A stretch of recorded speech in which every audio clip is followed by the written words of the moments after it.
ಶ್ರೀರಾಮ್ ಸೇನಾ ರಾಷ್ಟ್ರೀಯ ಅಧ್ಯಕ್ಷರಾದ ಶ್ರೀ ಪ್ರಮೋದ್ ಮುತಾಲಿಕ್ ಅವರು ಮಾತಾಡಬೇಕಂದ್ರೆ ಅವ್ರಿಗೆ ಕೇಳ್ತಾರೆ. ನಮಸ್ಕಾರ. ಮೊದಲು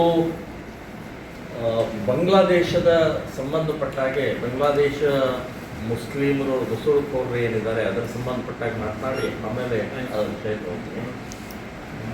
ಕರ್ನಾಟಕ ಸರ್ಕಾರ ಗೃಹ ಇಲಾಖೆಯಿಂದ ಇಡೀ ರಾಜ್ಯದಲ್ಲಿ ಬಾಂಗ್ಲಾ ಮುಸ್ಲಿಂ ನುಸುಳುಕೋರರ ಅಕ್ರಮವಾಗಿ ವಾಸ ಮಾಡ್ತಾ ಇರುವಂಥವರನ್ನು ಗುರುತಿಸಿ ಅವರನ್ನು ಹೊರಗೆ ಹಾಕುವಂಥ ಪ್ರಕ್ರಿಯೆ ಮಾಡಿದ್ದಕ್ಕೆ ನಾನು ಸರ್ಕಾರಕ್ಕೆ ಅಭಿನಂದನೆಗಳನ್ನು ಸಲ್ಲಿಸ್ತಾ ಇದ್ದೀನಿ. ಸೊ ಭಾಳ ಒಳ್ಳೆಯ ಕೆಲಸವನ್ನು ಮಾಡ್ತಾ ಇದ್ದಾರೆ. ಇದು ಭಾಳ ಮುಂಚೆನೇ ಆಗಬೇಕಾಗಿತ್ತು, ಆದರೆ ಈಗಾದರೂ ಮಾಡ್ತಾ ಇದ್ದಾರಲ್ಲ ಅಂತನ್ನುವಂಥದ್ದು ನಾನು ಗೃಹ ಮಂತ್ರಿಗೆ ಸರ್ಕಾರಕ್ಕೆ ಅಭಿನಂದನೆಗಳನ್ನು ಹೇಳ್ತಾ ಇದ್ದೀನಿ. ಇನ್ನು ಇದರ ಸಂಬಂಧಪಟ್ಟಾಗೆ ನಾವು ಇದನ್ನು RTI ಮೂಲಕ ಒಂದು 15 ದಿನದ ಹಿಂದೆಯೇ ಇದರ ಸಂಬಂಧಪಟ್ಟಾಗೆ ನಾವು ಹಾಕಿದ್ದೀವಿ. ಅಂದರೆ ಪ್ರತಿಯೊಂದು ಜಿಲ್ಲೆಯ ಜಿಲ್ಲಾಧಿಕಾರಿ ಮತ್ತು ಜಿಲ್ಲಾ ಪೊಲೀಸ್ ವರಿಷ್ಠ ಅಧಿಕಾರಿಗಳಿಗೆ RTI ಮೂಲಕ ನಾವು ಕೇಳಿದ್ದೀವಿ, ನಿಮ್ಮ ಜಿಲ್ಲೆಯಲ್ಲಿ ಬಾಂಗ್ಲಾ ಮುಸ್ಲಿಂ ನುಸುಳುಕೋರರು ಎಷ್ಟಿದ್ದಾರೆ ಮತ್ತು ಅವರ ಮೇಲೆ ಕ್ರಮ ಏನು ತಗೊಂಡಿದ್ದೀರಿ ಅಂತನ್ನುವಂಥದ್ದು RTI ಮೂಲಕ ಕಳಿಸಿದರೆ ಅವರು ಉತ್ತರ ಕಳಿಸಿದರೆ ನಮ್ಮ ಜಿಲ್ಲೆಯಲ್ಲಿ ಯಾರೂ ಇಲ್ಲ ಅನ್ನುವಂಥದ್ದು ಉತ್ತರ ಕಳಿಸಿದ್ದಾರೆ. ಚಿಕ್ಕಮಗಳೂರು, ಹಾಸನ, ಬೆಂಗಳೂರು, ಬೆಳಗಾವಿ, ಮೈಸೂರು ಇಲ್ಲೆಲ್ಲ ಕಡೆಗೆ ಇವರು ನಮ್ಮ ಕಡೆ ಯಾರೂ ಇಲ್ಲ ಅಂತ ಕಳಿಸಿದಂಥ RTIದ ಅಲ್ಲಿನ ಅಧಿಕಾರಿಗಳು. ಹಾಗಾದರೆ ಈಗ ಈ ಗೃಹ ಮಂತ್ರಿ ಹೇಳಿದ ಮೇಲೆ ಇಷ್ಟು ಜನ ಹೊರಗಡೆ ಬಂದಿದ್ದಾರೆ, ಇಷ್ಟು ಜನ ಮೇಲೆ ಕೇಸ್ ಹಾಕಿದ್ದೀವಿ, ಇಷ್ಟು ಹೊರಗೆ ಹಾಕ್ತಾ ಇದ್ದೀವಿ ಅನ್ನುವಂಥದ್ದು ಈಗ ಹೆಂಗೆ ಬಂತಾಗಂದ್ರೆ ಅಂದರೆ ಹೇಗೆ ದಾರಿ ತಪ್ಪಿಸ್ತಾರೆ ಸರ್ಕಾರಿ ಅಧಿಕಾರಿಗಳು, ಪೊಲೀಸ್ ಅಧಿಕಾರಿಗಳು, DCಗಳು. ನಾನು ಹೇಳೋದು ಒಂದು ಕಡೆಗೆ ನಮ್ಮನ್ನ ಯಾರೂ ಇಲ್ಲ ಅಂತನ್ನುವಂಥದ್ದು ಹೇಳೋದು, ಯಾರೂ ಇಲ್ಲ ಅಂದರೆ ಡಿಕ್ಲೇರ್ ಯಾಕೆ ಮಾಡಿದ್ದಾರೆ ಹಾಗಾದ್ರೆ?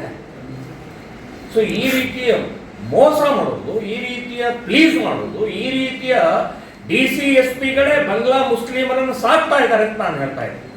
ಇವರೇ ಸಾಕ್ತಾ ಇದ್ದಾರೆ, ಇವರೇ ಪೋಷಿಸ್ತಾ ಇದ್ದಾರೆ. ಭ್ರಷ್ಟ ವ್ಯವಸ್ಥೆ ಇದು. ನೀವು ಚಿಕ್ಕಮಗಳೂರು ಜಿಲ್ಲೆ ಮೂಡಿಗೆರೆಯಲ್ಲಿ ಬಾಂಗ್ಲಾ ಮಾರ್ಕೆಟ್ ಇದೆ. ಬಾಂಗ್ಲಾ ಮಾರ್ಕೆಟ್ ಅವ್ರದ್ದೇ ಆದಂಥ ರೀತಿಯಲ್ಲಿ ಮಾರ್ಕೆಟ್ ಮಾಡ್ತಾ ಇದ್ದಾರೆ ಅವರು. ಈ ಬೆಂಗಳೂರು ಪರಪ್ಪನ ಅಗ್ರಹಾರ ಸೆಂಟ್ರಲ್ ಜೈಲು ಹಿಂಭಾಗದಲ್ಲೇ 5,000 ಜನ ಇದ್ದಾರೆ. ಅಲ್ಲಿ ಬಾಂಗ್ಲಾ ಕ್ಯಾಂಟೀನ್ ಅಂತಿದೆ, ಬಾಂಗ್ಲಾ ಸಲೂನ್ ಅಂತಿದೆ. ಈಗ ಬೆಳಗಾವಿಯಲ್ಲಿ ಒಂದು ಕಡೆಗೆ ನಿನ್ನೆ ಪೇಪರ್ನಲ್ಲಿ ಕೊಟ್ಟಿದ್ದಾರೆ, ಅವರು ಒಬ್ಬ ಬಾಂಗ್ಲಾ ಮುಸ್ಲಿಮ ಇದು ಮಾಡಿದ್ದಾನೆ, ಅಂದರೆ ಅಪ್ಲಿಕೇಶನ್ ಚುನಾವಣೆಗೆ, ಗ್ರಾಮ ಪಂಚಾಯತಿ ಚುನಾವಣೆಗೆ ಅಪ್ಲಿಕೇಶನ್ ಹಾಕಿದ್ದಾನೆ, ನಾನು ಸ್ಪರ್ಧೆ ಮಾಡ್ತೀನಿ ಅಂತ ಹೇಳಿ ಟೆಂಡರ್ಗೆ ಅಪ್ಲೈ ಮಾಡಿದ್ದಾನೆ. ಬಾಂಗ್ಲಾ ಮುಸ್ಲಿಂ ನುಸುಳುಕೋರರು ಅಂದ್ರೆ ಯಾವ ಮಟ್ಟಕ್ಕೆ ಬಂದಿದ್ದಾರೆ ಅಂತನ್ನುವಂಥದ್ದು ಇದ್ರ ಮೇಲೆ ಗೊತ್ತಾಗುತ್ತೆ.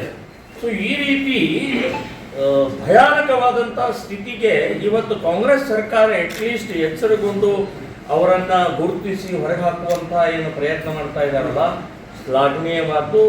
ನಾನು ಧನ್ಯವಾದ, ಅಭಿನಂದನೆಗಳನ್ನು ಹೇಳ್ತಾ ಇದ್ದೀನಿ. ಆದರೆ ಇಲ್ಲಿಗೆ ನಿಲ್ಲಬಾರದು, ಬರೇ ಹೋರಾಟಕ್ಕೆ ಮಾತ್ರ ಹೋರಾಟದ ಹಿನ್ನೆಲೆಯಲ್ಲಿ ಅಥವಾ ನಾಳೆ ವಿಧಾನಸಭೆಯಲ್ಲಿ ಉತ್ತರ ಕೊಡೋಕ್ಕೆ ಕೇಳಿದರೆ ಅಂತನ್ನುವಂಥದ್ದು ಆಗಬಾರದು. ಇದು ನಿರಂತರ ಜಾರಿಯಾಗಿ ಒಬ್ಬ ಮುಸ್ಲಿಂ ನುಸುಳುಕೋರು ಕೂಡ ಬಾಂಗ್ಲಾ ಮುಸ್ಲಿಮರು ಇಲ್ಲಿ ಇರಬಾರ್ದು, ರೋಹಿಂಗ್ಯಾ ಮುಸ್ಲಿಮರು ಇಲ್ಲಿ ಇರಬಾರ್ದು. ಶತ್ರುಗಳು, ಕ್ಯಾನ್ಸರ್ ವೈರಸ್ ಅದು. ಅವರು ಕನ್ನಡಿಗರ ಉದ್ಯೋಗವನ್ನು ಕಸಿತಾ ಇದ್ದಾರೆ, ವಸತಿಯನ್ನು ಕಸಿತಾ ಇದ್ದಾರೆ. ಇನ್ನು ಕಳ್ಳತನ ಇರ್ಬೋದು, ಡ್ರಗ್ ಮಾಫಿಯಾ ಇರ್ಬೋದು, ಸೆಕ್ಸ್ ಮಾಫಿಯಾ ಇರ್ಬೋದು, ಇದೆಲ್ಲವನ್ನೂ ಮಾಡ್ತಾ ಇದ್ದಾರೆ. ಇದನ್ನು ನಾನು ಹೇಳ್ತಾ ಇಲ್ಲ, ಇದು ಪೊಲೀಸ್ ಇಲಾಖೆನೇ ಇವತ್ತು ಹಿಡಿದಂಥ ವ್ಯಕ್ತಿಗಳು ಏನೇನು ಮಾಡ್ತಾ ಇದ್ದಾರೆ ಅಂತನ್ನುವಂಥದ್ದೆಲ್ಲ ಹೇಳ್ತಾ ಇದ್ದಾರೆ. ಇಲೆಕ್ಷನ್ಗೆ ಇವತ್ತು ಅವರು ಅಪ್ಲೈ ಮಾಡ್ತಾರೆ ಅಂತಂದ್ರೆ ಎಲ್ಲಿವರೆಗೆ ಬಂದರು? ಟೆಂಡರ್ಗೆ ಕಾಂಟ್ರಾಕ್ಟ್ ಟೆಂಡರ್ಗೆ ನೀವು ಮುಸ್ಲಿಮ್ ಅಪ್ಲೈ ಮಾಡ್ತಾರೆ ಅಂತಂದ್ರೆ ಯಾವ ಮಟ್ಟಕ್ಕೆ ಬಂದರು ಅಂತನ್ನುವಂಥದ್ದು ಗಮನಿಸಬೇಕು.